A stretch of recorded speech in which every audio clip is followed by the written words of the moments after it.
Joshua here with another edition of Mortgage Clarity. This is the third video in a series of videos where we're looking at news headlines that are talking about the housing market being weak and trying to look into it to find out if what they're saying is really true or if there's more information that might actually paint a different picture. So the first one we talked about was, is there a housing bubble? So we looked at what causes a housing bubble and how 2022 looked compared to 2006 when we had the last housing bubble.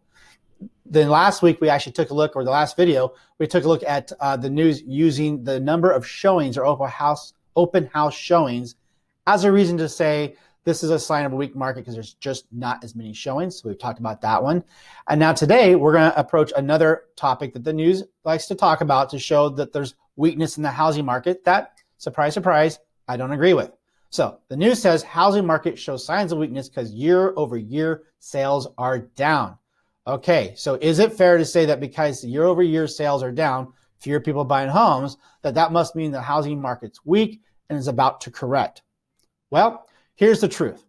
Yes, housing sales are down. As you look at this graph, this is a graph since 2014 just showing pending sales over time here. And you'll see that we are down compared to where we were in 2021, beginning of 2021. But again, they're using year over year comparisons, which is not, again, a very fair comparison because in 2020, we had much fewer homes for sale because COVID came in, people weren't wanting to put their homes on the market, people didn't want to walk into homes to buy them, so we had lower than normal activity. When COVID started to change, we had all that pent-up demand come back, so we had higher than normal activity during that time.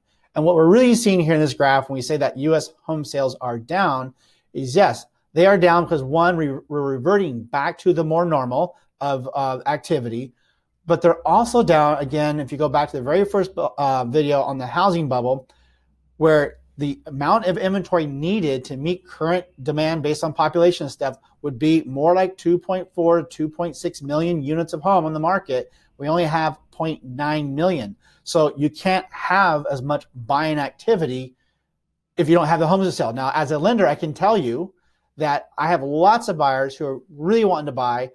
They just can't find a home.